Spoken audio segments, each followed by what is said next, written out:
Morning बच्चों आज जो हमारी 6, 7, 8 की जो ये कक्षा होने जा रही है उसमें हम हिंदी व्याकरण के शब्द विचार वाले टॉपिक को आगे पढ़ेंगे और जानेंगे।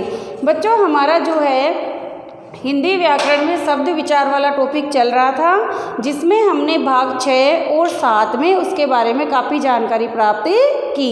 जैसे कि मैंने 6 में बताया कि 2 या 2 से अधिक जब वर्णों का मेल कर दिया जाता है अर्थात उनका योग कर दिया जाता है तो उसे ही क्या कहते हैं बच्चों, उसे ही शब्द कहते हैं। अर्थात 2 या 2 से अधिक वर्णों के मेल से शब्द बनता है और शब्द के भी 4 भेद या प्रकार होते हैं, जिसमें मैंने आपको बताया उत्पत्ति के आधार पर शब्द, दूसरा व्युत्पत्ति या रचना के आधार पर शब्द, तीसरा प्रयोग के आधार पर शब्द और चौथा बताया मैंने अर्थ के आधार पर शब्द।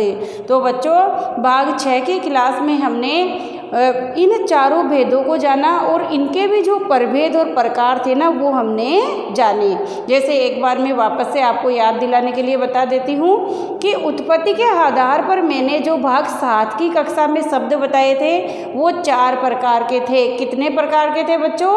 4 प्रकार के थे, तत्सम, तद्भव, देशज और विदेशी।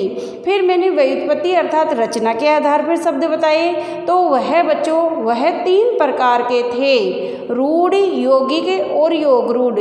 फिर मैंने प्रयोग के आधार पर बताए तो उसमें विकारी और अविकारी को रखा जाता है, जिसमें बच्चों हमने जाना कि विकारी के अंतर्गत संज्ञा, सर्वनाम, क्रिया और विशेषण आते हैं।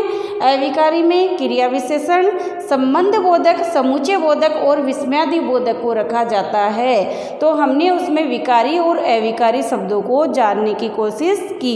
फिर अंतिम जो चौथा भेद था उसमें मैंने बताया कि बच्चों अर्थ के आधार पर शब्द के लगभग 10 तक भेद होते हैं, जिसमें देखो विलोम शब्द होते हैं, एकार्थी होते हैं, पर्यायवाची होते हैं और ध्वन्यात्मक शब्द होते हैं, वाक्यांश के लिए एक शब्द होता है, शब्द युग्म होते हैं और इसी तरीके से काफ़ी सारे शब्द इसमें देखने को मिलते हैं जिनके भिन्न भिन्न अर्थ निकलते हैं। तो अर्थ के आधार पर शब्दों के 10 भेद होते हैं। तो उसके बाद में बच्चों भाग 7 की हमारी जो कक्षा हुई थी उसमें हमने शब्द विचार वाले टॉपिक में पहला भेद लिया। कौन सा भेद लिया था?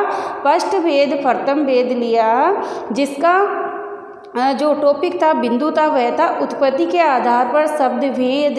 अर्थात शब्द विचार में पहला हमारा पॉइंट जो बिंदु था वह था उत्पत्ति के आधार पर शब्द भेद। और उत्पत्ति के आधार पर बच्चों हमने भाग 7 की क्लास में 4 प्रकार के तत्सम, तद्भव, देशज और विदेशी इन शब्दों को विस्तार से जाना और समझने का प्रयास किया। तो बच्चों जैसे तत्सम में हमने जाना कि तत्सम अर्थात वे शब्द जो संस्कृत भाषा के हैं किंतु हिंदी भाषा में उनका प्रयोग वैसे के वैसे होता है, वे शब्द तत्सम शब्द कहलाते हैं। लेकिन बच्चों वही शब्द जब अपना थोड़ा रूप बदल करके हिंदी भाषा में काम में लिए जाते हैं या प्रयोग में लिए जाते हैं तो वह शब्द तद्भव शब्द कहलाते हैं। जैसे कि एक उदाहरण से मैंने बताया था, 3-4 उदाहरण थे। कोप संस्कृत में हम कहते हैं तत्सम में इसे कोप और हिंदी में तद्भव में इसका जो रूप परिवर्तित होकर आ जाता है हिंदी भाषा में तो ये क्रोध बने जाता है। इसी तरह हमने काफ़ी सारे उदाहरण जाने। फिर तीसरा भेद बताया देशज और चौथा बताया विदेशी, जिसमें विदेशी में मैंने बताया कि बाहर जो देश है अर्थात भारत के अलावा जो भी विदेश है, प्रदेश है, वहाँ पर जो भी भाषाएं बोली जाती है, चाहे वो चीन हो, चाहे वो जापानी हो, चाहे वो अंग्रेजी हो, चाहे वो उर्दू, अरबी या फारसी हो, चाहे वो डच या पुर्तगाली हो, चाहे वो संताली हो, अर्थात जितनी भी आदिवासी जनजातियाँ प्रजातियाँ हैं या विदेशों में जो भी भाषाएं बोली जाती है उन भाषाओं का प्रयोग जब हिंदी भाषा में कर लिया जाता है तो बच्चों उसे क्या कहा जाता है? उन्हें विदेशी शब्द कहा जाता है। तो बच्चों हमारी भाग 6 और 7 की क्लास में हमने शब्द विचार वाले टॉपिक को जाना और भाग 7 की क्लास में हमने जो हमारे शब्द भेद थे उसमें उत्पत्ति के आधार पर तत्सम, तद्भव, देशज और विदेशी इन 4 प्रकारों को अच्छी तरीके से जाना और समझा। अब बच्चों आज हमारी शब्द विचार वाले टॉपिक में से ही देखो आगे भाग 8 की कक्षा होने जा रही है। कौन सी क्लास होने जा रही है? भाग 8 की कक्षा होने जा रही है। और इसके अंतर्गत बच्चों हम शब्द का जो भेद है ना, दूसरा कौन सा भेद था? व्युत्पत्ति अर्थात रचना के आधार पर, व्युत्पत्ति अर्थात रचना के आधार पर। तो बच्चों व्युत्पत्ति अर्थात रचना के आधार पर हमें जो शब्द देखने हैं ना, वो मैंने यहाँ ब्लैक बोर्ड पर लिखे हैं। तो सबसे पहले तो हम यही जान लेते हैं कि व्युत्पत्ति अर्थात रचना का क्या अर्थ होता है। बच्चों जैसे मैंने बताया कि उत्पत्ति के आधार पर 4 प्रकार के शब्द होते हैं, अर्थात जिनका जन्म होता है, जिनमें तत्सम, तद्भव, देशज और विदेशी थे। उसी प्रकार बच्चों व्युत्पत्ति अर्थात रचना, जिनको गढ़ा जाता है, बनाया जाता है, उसके आधार पर हमारे जो शब्द होते हैं ना बच्चों, 3 प्रकार के होते हैं। कितने प्रकार के होते हैं? 3 प्रकार के होते हैं। रूढ़, यौगिक और योग रूढ़। अर्थात वे शब्द जिन्हें गढ़ा गया है, जिनका निर्माण या रचना की गई है, जो पैदा नहीं हुए हैं, जन्मे नहीं हैं अभी, तो जिन्हें बनाया गया है, जिन्हें गढ़ा गया है, वे शब्द क्या कहलाते हैं? व्युत्पत्ति के आधार पर शब्द भेद के अंतर्गत वो आते हैं। तो बच्चों जिनकी रचना या व्युत्पत्ति हुई है, उसके आधार पर जब हम शब्दों को देखते हैं ना बच्चों, तो हमारे शब्द 3 प्रकार के होते हैं। कितने प्रकार के होते हैं बच्चों? 3 प्रकार के होते हैं। पहला होता है हमारा रूढ़, दूसरा होता है हमारा यौगिक और तीसरा होता है हमारा योग रूढ़। रूढ़, यौगिक और योग रूढ़, इन्हें 3 भागों में बांटा गया है। तो देखो बच्चों मैंने यहाँ पर लिखा है व्युत्पत्ति के आधार पर शब्द भेद, अर्थात रचना या व्युत्पत्ति के आधार पर हमारे शब्दों के भेद। फिर देखो ब्लैक बोर्ड पर मैंने इन शब्दों को लिखा है और बाद में शब्दों की परिभाषा और उदाहरण भी लिखे हैं। तो बच्चों यहाँ पर देखो मैंने लिखा है पहला रूढ़ शब्द। क्या लिखा है? रूढ़ शब्द। और रूढ़ शब्द की परिभाषा में मैंने लिखा है वे शब्द जो किसी एक व्यक्ति, स्थान, प्राणी या वस्तु के अर्थ में कई वर्षों से प्रयुक्त हो रहे हैं। वे शब्द जो किसी भी व्यक्ति, वस्तु, स्थान, प्राणी या व्यक्ति के अर्थ में कई वर्षों से, कई दिनों से, कई दशकों से प्रयुक्त हो रहे हैं या काम में लिए जा रहे हैं, वे शब्द रूढ़ शब्द कहलाते हैं। क्या कहलाते हैं बच्चों?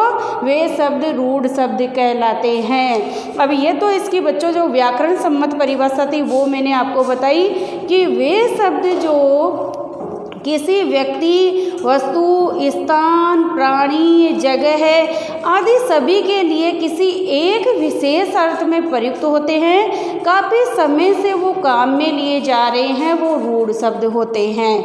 दूसरा हम ये भी कह सकते हैं कि वे शब्द जिनके खंड या टुकड़े नहीं किए जा सकते हैं या जो किसी एक विशेष अर्थ में रूढ़ हो चुके हैं या काम में लिए जाते हैं, उन शब्दों को ही रूढ़ शब्द कहा जाता है। क्या कहा जाता है? उन शब्दों को ही रूढ़ शब्द कहा जाता है। और शब्द से मैंने आपको बताया कि ध्वनियों से वर्ण बनते हैं, वर्ण से शब्द और शब्द से वाक्य बनते हैं। तो जब शब्द ही नहीं होंगे तो वाक्य कैसे बनेंगे? तो देखो बच्चों हम देखते हैं रूढ़ शब्द। रूढ़ शब्द में पहला है हमारा दूध। क्या शब्द लिखा है मैंने? दूध।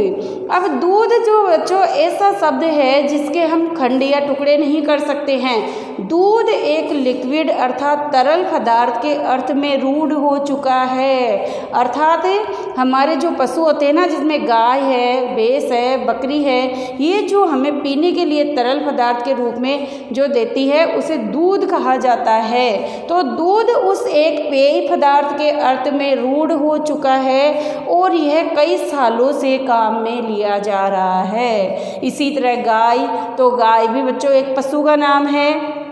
रोटी जो अनाज से बनती है और जिसे हम खाते हैं। इसी तरह दीपक, दीपक जिसे हम दिया भी कहते हैं, अर्थात वो प्रकाश करने के लिए काम में लिया जाता है। इसी तरह हमारे पेड़ पौधे, इसी तरह पत्थर, इसी तरह मेज, पंखा, कुर्सी, टेबल, गिलास, सब्जी, रोटी, दूध, दही, घी आदि काफ़ी सारे शब्द हैं बच्चों जो एक ही अर्थ में रूढ़ हो चुके हैं। अर्थात वे शब्द जिनके खंड या टुकड़े नहीं किए जा सकते हैं या जो अपने में पूर्ण होते हैं उन्हें रूढ़ कहते हैं। या फिर हम यह भी कह सकते हैं कि वे शब्द जो किसी एक विशेष अर्थ में ही कई वर्षों से काम में लिए जा रहे हैं, प्रयोग में लिए जा रहे हैं, उन्हीं शब्दों को रूढ़ शब्द कहा जाता है, जिसे हमने उदाहरण के माध्यम से बच्चों यहाँ पर जाना और समझा। जैसे कि दूध है, गाय है, रोटी है, दीपक, पेड़, पत्थर आदि काफ़ी सारे शब्द हम ले सकते हैं।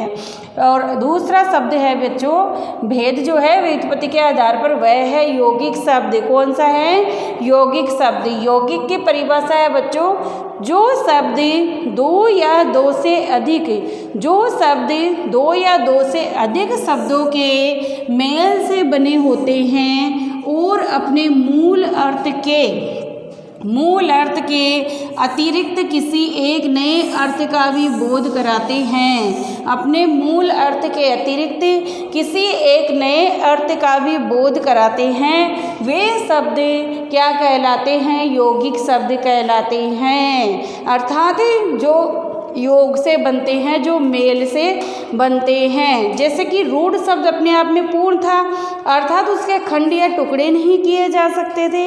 लेकिन बच्चों यौगिक शब्द वे शब्द होते हैं जो दो या दो से अधिक शब्द या शब्दांशों को जुड़ने पर, जिनका मेल या योग होने पर हमारे यौगिक शब्द बनते हैं। और जब हम इनके खंड करते हैं ना, टुकड़े करते हैं, तो प्रत्येक टुकड़ा, प्रत्येक खंड अपना अर्थ देता है। अर्थात वो अलग अलग होने पर भी अपना अर्थ देते हैं। इसके अतिरिक्त जब उन्हें योग कर दिया जाता है, उन्हें आपस में जोड़ दिया जाता है, तो वो जोड़ने पर भी यौगिक शब्द जब बनकर सामने आते हैं ना, तो भी वह अपना एक नया अर्थ देते हैं, नए अर्थ का हमें ज्ञान, नॉलेज करवाते हैं। तो बच्चों उन शब्दों को क्या कहते हैं? उन शब्दों को बच्चों यौगिक शब्द कहा जाता है।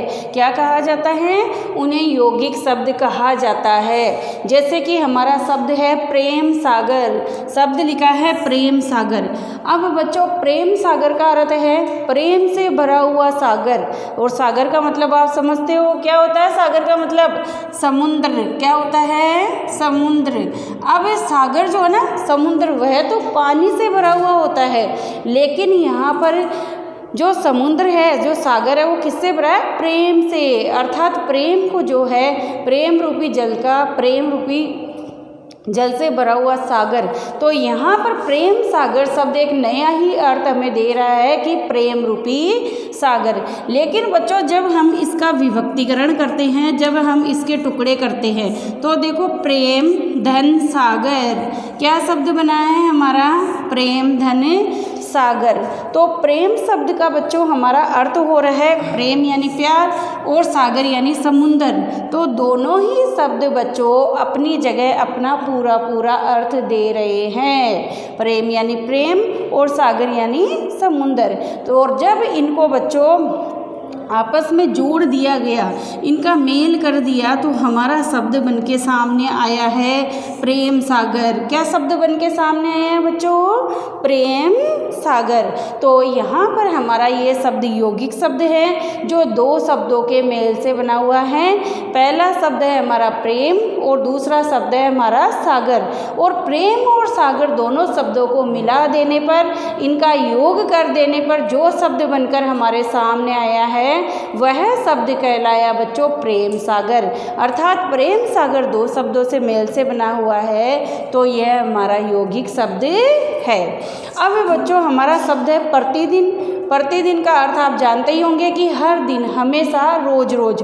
अब इसको भी हम जब दो टुकड़ों में करते हैं तो हमारा शब्द होगा प्रति यानी हमेशा, दिन यानी हर रोज़, प्रति यानी हमेशा या रोज़, और दिन यानी दिन, हर रोज़। तो यह भी दो टुकड़ों में विभक्त हो गया है और दोनों ही शब्द अपना अपना अर्थ दे रहे हैं। क्या कर रहे हैं? दोनों ही शब्द अपना अपना अर्थ दे रहे हैं। तो यह भी बच्चों हमारा यौगिक शब्द हुआ।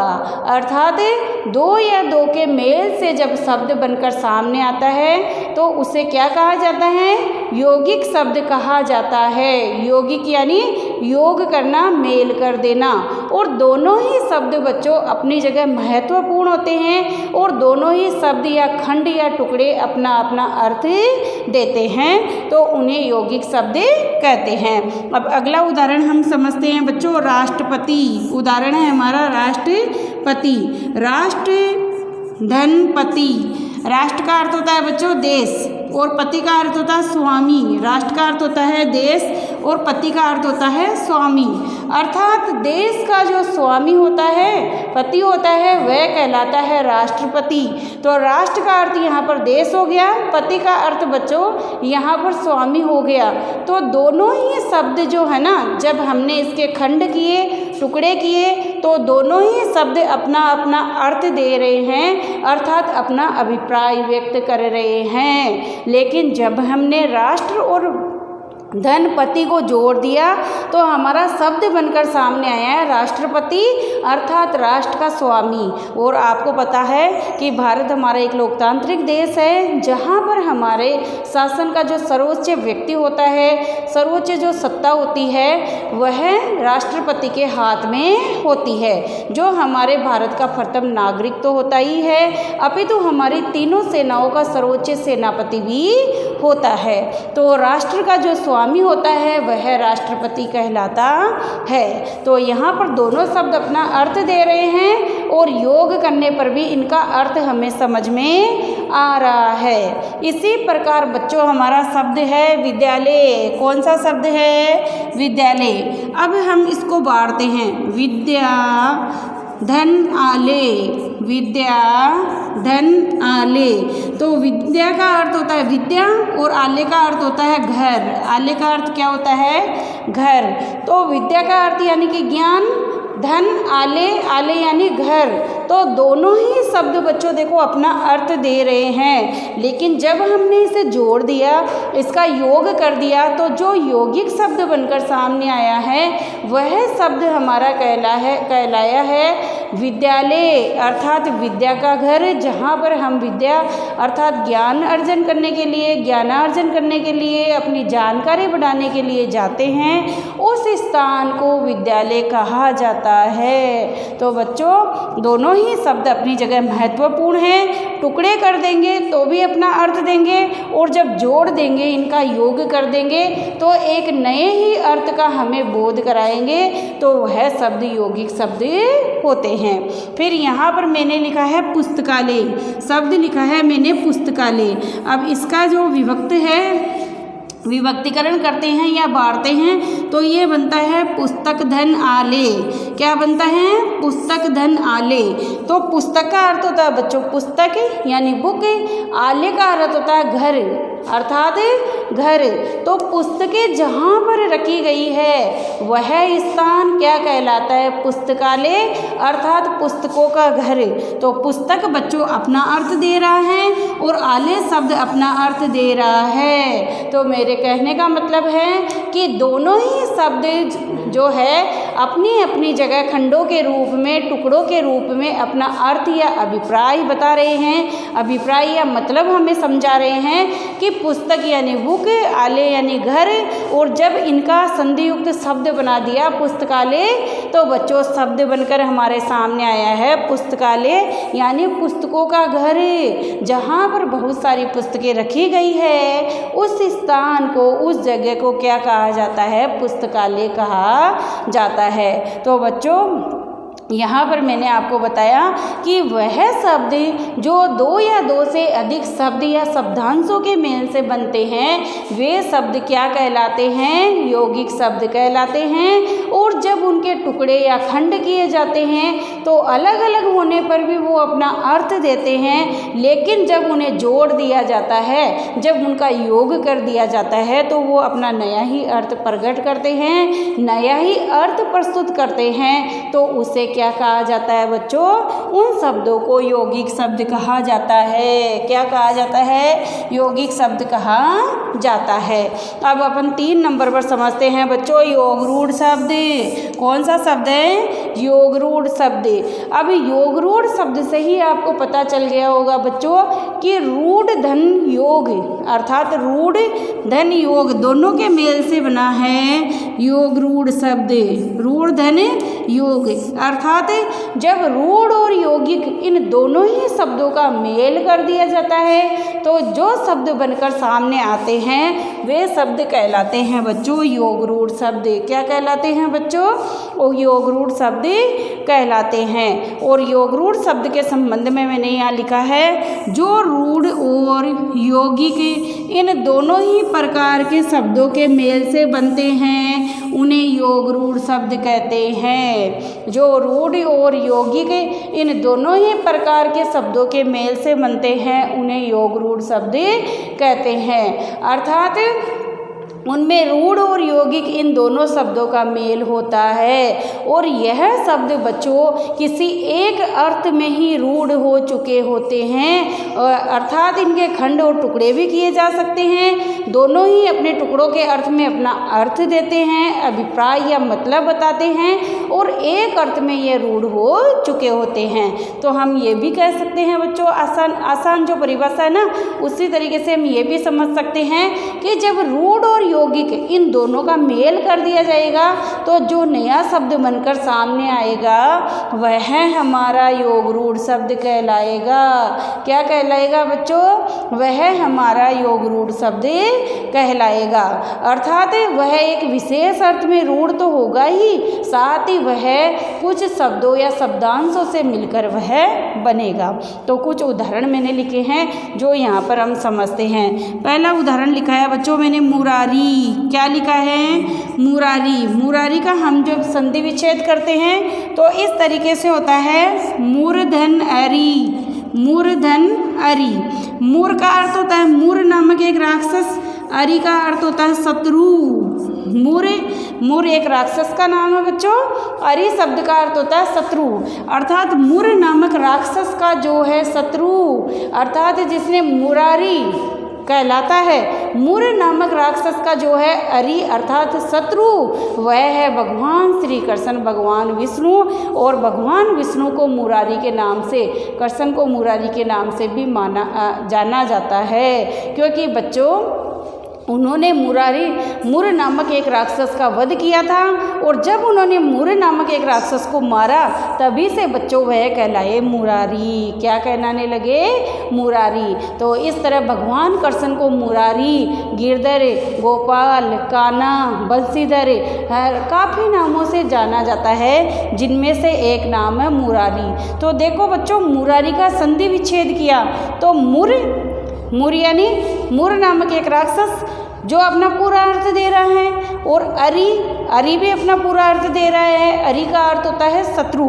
तो मूर नामक राक्षस का जो है शत्रु वह कहलाता है मुरारी। लेकिन यहाँ पर बच्चों दोनों ही अर्थ नहीं निकलते हैं, न तो मूर निकलता है न शत्रु निकलता है, अपितु यहाँ तीसरा ही अर्थ निकलता है जिसे हम कहते हैं कि भगवान श्री कृष्ण अर्थात मूर नामक राक्षस का जो है शत्रु वह कहलाता है मुरारी और मुरारी कहा जाता है भगवान श्री कृष्ण को। तो बच्चों एक तरीके से हमारे जो समास होते हैं ना, और समास में जो उनका छठवां भेद होता है बहुव्रीहि समास। तो बहुव्रीहि समास के सारे उदाहरण बच्चों वास्तव में देखा जाए ना तो हमारे योगरूढ़ शब्द के ही उदाहरण होते हैं। तो मुरारी शब्द एक विशेष अर्थ में रूढ़ हो चुका है तो यह हमारा योगरूढ़ शब्द है। इसी तरह हमारा दूसरा शब्द है पीताम्बर। दूसरा शब्द है पीताम्बर, इसका अर्थ होता है पीत प्लस अंबर। पीत धन अंबर, अंबर का अर्थ होता है वस्त्र, पीत धन अंबर, पीले हैं जिसके वस्त्र वह कहलाते हैं पीताम्बर, पीताम्बर धारी। इसी तरह है त्रिनेत्र, त्रि प्लस नेत्र, त्रि का अर्थ हो गया तीन, धन नेत्र, तीन है नेत्र जिसके वह कौन है त्रिनेत्रधारी अर्थात भगवान शिव। तो यहाँ पर देखो त्रिनेत्र का हम जब बच्चों विग्रह करते हैं, संधि विच्छेद करते हैं तो इस तरह होता है त्रि धन नेत्र, त्रि का अर्थ होता है तीन और धन नेत्र अर्थात तीन है नेत्र जिसके आके जिसके उसे कहा जाता है त्रिनेत्रधारी अर्थात भगवान शिव, भगवान शिव या शंकर। तो यहाँ पर त्रि का तीन अर्थ दे रहा है, नेत्र नयन का अर्थ दे रहा है। तो रूढ़ और यौगिक दोनों शब्दों के मेल से हमारा ये योग रूढ़ बन के शब्द सामने आ रहा है जो हमें एक नए ही अर्थ का बोध करा रहा है और वह हमारा नया ही जो अर्थ है ना वो है भगवान शंकर या शिव। इसी तरह शब्द है हमारा पंकज, पंकज कौन सा शब्द है पंकज जो दो शब्दों से मिलकर बना है, पंक प्लस पंक धन जय, पंक धन जय, पंक का अर्थ होता है कीचड़, जय का अर्थ होता है जन्मा अर्थात कीचड़ में जो है जन्मा वह कहलाता है पंकज और पंकज जो है बच्चों कमल का पर्यायवाचक है अर्थात पंकज शब्द हमें तीसरे ही अर्थ का बोध करा रहा है और वह अर्थ है न तो कीचड़ और न जय जन्मा, अभी तो तीसरा ही अर्थ है हमारा कीचड़ में जो है जन्मा वह कहलाता है पंकज अर्थात कमल का फूल। तो यहाँ पर भी जो है नए अर्थ का जो हमें रूढ़ और यौगिक से तो बनाई है लेकिन नए अर्थ का बोध करा रहा है। तो यहाँ पर हमें जो शब्द देखने को मिल रहा है वह शब्द है बच्चों हमारा योग रूढ़ और शब्द हमारा बना है पंक धन जैसे पंकज अर्थात कमल का फूल। फिर इसी तरह शब्द है हमारा चक्रधर, चक्रधन धर, चक्र को जो धारण करता है वह कहलाते हैं चक्रधर अर्थात भगवान विष्णु। इसी तरह है रजनीचर, दूसरा शब्द है हमारा बच्चों रजनीचर, रजनी धर धन चर, रजनी धन चर, रजनी का अर्थ होता है बच्चों रात्रि और चर का अर्थ होता है चलना। तो रात्रि में जो चलता है अर्थात रात में जो विचरण करता है वह कहलाता है रजनीचर। इसे निशाचर भी कहते हैं, रजनीचर भी कहते हैं, रात्रिचर भी कहते हैं। तो बच्चों रजनी यानी रात्रि, चर यानी विचरण करना, रात्रि में जो विचरण करता है उसे कहते हैं रजनीचर और रजनीचर होता है बच्चों राक्षस। तो यहाँ पर रूढ़ और यौगिक शब्द के मेल से जो नया ही शब्द बनकर सामने आया है वह है रजनीचर और रजनीचर का एक नया जो विशेष अर्थ है वह है हमारा राक्षस। इसी तरह है लंबोदर, लंब धन उदर, शब्द का जो विग्रह होगा वो होगा लंब धन उदर, लंब का अर्थ होता है लंबा, उदर उदर है जिसका वह कहलाता है लंबोदर और लंबोदर किसे कहते हैं बच्चों गणेश जी को, किसे कहा जाता है गणेश जी को। इसी तरह है जलज, जल धन जय, इसका होगा जल धन जय, जल में जो है जय यानी जन्मा वह कहलाता है जलज और जलज है हमारा कमल का फूल। तो कमल के कई सारे पर्यायवाचक है, जलज, पंकज, कमल, सरोज, कई सारे पर्यायवाचक इसके होते हैं। तो जल में जो जन्मा है उत्पत्ति जिसकी जल में हुई है वह कहलाता है कमल। पंकज, पंकज, पंक में जो जन्मा है पंकज अर्थात कीचड़ में जिसकी उत्पत्ति हुई है वह कहलाता है पंकज अर्थात कमल का फूल। तो बच्चों हमने काफ़ी सारे उदाहरणों के माध्यम से जाना कि वे शब्द जो रूढ़ और यौगिक दोनों के मेल से बनते हैं वे शब्द रूढ़ योग रूढ़ शब्द कहलाते हैं और यह हमें एक नए ही अर्थ का बोध कराते हैं जो किसी विशेष अर्थ में रूढ़ हो चुका हुआ होता है और उस एक ही अर्थ में उसका प्रयोग होता है तो वह शब्द बच्चों योग रूढ़ शब्द कहलाते हैं। जैसे कि हमारा मुरारी, मूर्धनरी अर्थात मुरारी, मुर नामक राक्षस का जो है शत्रु वह है मुरारी अर्थात भगवान श्री कृष्ण। पीताम्बर, पीत धन अंबर, पीला है जो अंबर वह कहलाता है पीताम्बर अर्थात भगवान के वस्त्र। त्रिनेत्र, त्रिधन नेत्र, त्रिनेत्र अर्थात भगवान शंकर, पंकज, पंक प्लस धन, पंक जय, धन जय, पंकज यानी कीचड़ में जो जन्मा है वह कहलाता है पंकज, अर्थात हमारा जो है कमल का फूल। इसी तरह चक्रधर, चक्र यानी सुदर्शन चक्र, धर यानी धारण, सुदर्शन चक्र को जो धारण करते हैं वह कहलाते हैं चक्रधर, अर्थात भगवान विष्णु। इसी तरह रजनीचर, जो रात्रि में चलता है वह कहलाता है रजनीचर, अर्थात राक्षस। लंबोदर, लंबा है जिसका उदर वह कहलाता है लंबोदर, अर्थात भगवान श्री गणेश जी। इसी तरह जलज, जल में जो जन्माया वह कहलाता है जलज, अर्थात कमल का पुष्प है। तो बच्चों भाग 8 की क्लास के अंतर्गत हमने शब्द विचार में उत्पत्ति के आधार पे तो हमने भाग 6 में 7 की क्लास में जाने, और आज जो है ना हमने भाग 7 की 8 की कक्षा के अंतर्गत बच्चों अपने जो शब्द भेद है उसमें व्युत्पत्ति अर्थात रचना के आधार पर शब्द को जाना है, जिसमें मैंने आपको बता दिया कि व्युत्पत्ति अर्थात रचना के आधार पर जो शब्द होते हैं वो गढ़े या निर्मित किए जाते हैं, और ये शब्द 3 प्रकार के होते हैं, रूढ़, यौगिक और योग रूढ़। और बच्चों रूढ़ शब्द वे होते हैं जो किसी एक विशेष अर्थ में ही जिनका प्रयोग होता है, वे शब्द रूढ़ कहलाते हैं। दूसरा यौगिक शब्द, वे शब्द जो रूढ़ और यौगिक जो 2 या 2 से अधिक शब्दों के मेल से उन्हें जोड़ने से बनाए जाते हैं वो यौगिक शब्द कहलाते हैं। और फिर तीसरा होता है योग रूढ़ शब्द, जो रूढ़ और यौगिक इन 2 शब्दों के मेल से बनते हैं वो योग रूढ़ शब्द कहलाते हैं। और ये शब्द किसी विशेष अर्थ का प्रतिपादन करते हैं या किसी एक विशेष अर्थ का बोध कराते हैं, तो बच्चों उन्हें योग रूढ़ शब्द कहा जाता है। तो बच्चों भाग 8 की क्लास में हमने जो है व्युत्पत्ति के आधार पर रूढ़, यौगिक और योग रूढ़ शब्दों को जाना। अब अगली जो हमारी भाग 9 की क्लास होगी उसमें हम शब्द के उत्पत्ति और व्युत्पत्ति के आधार पर तो हम भेद जान चुके हैं, अब प्रयोग के आधार पर शब्द के भेदों को जानेंगे।